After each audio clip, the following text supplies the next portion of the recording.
Sitamarhi. Music by Riya studio Khagaria. 2020 में बाबा एक साल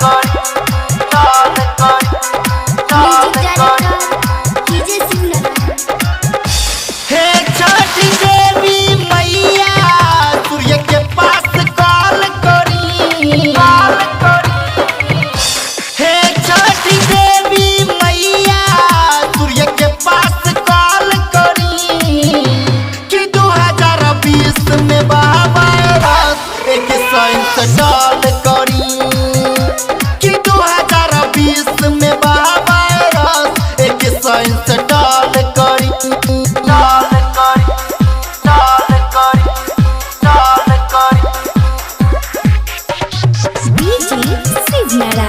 Sitamarhi. Music by Riya studio Khagaria. 2020 में बाबा एक साल तहरे कृपा से छठी बरत कइलस तोनी के शक्ति बचाइलस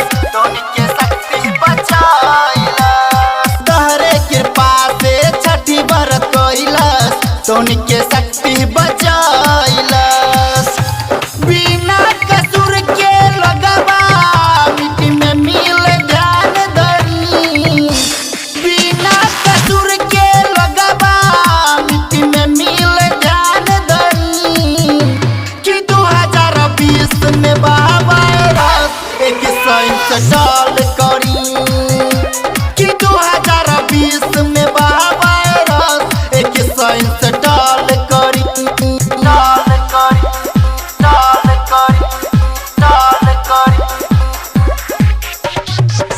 music by Riya studio Khagaria. 2020 में बाबा एक साल राजीव कहेला बड़े सबके धड़कन मिले न कतहूँ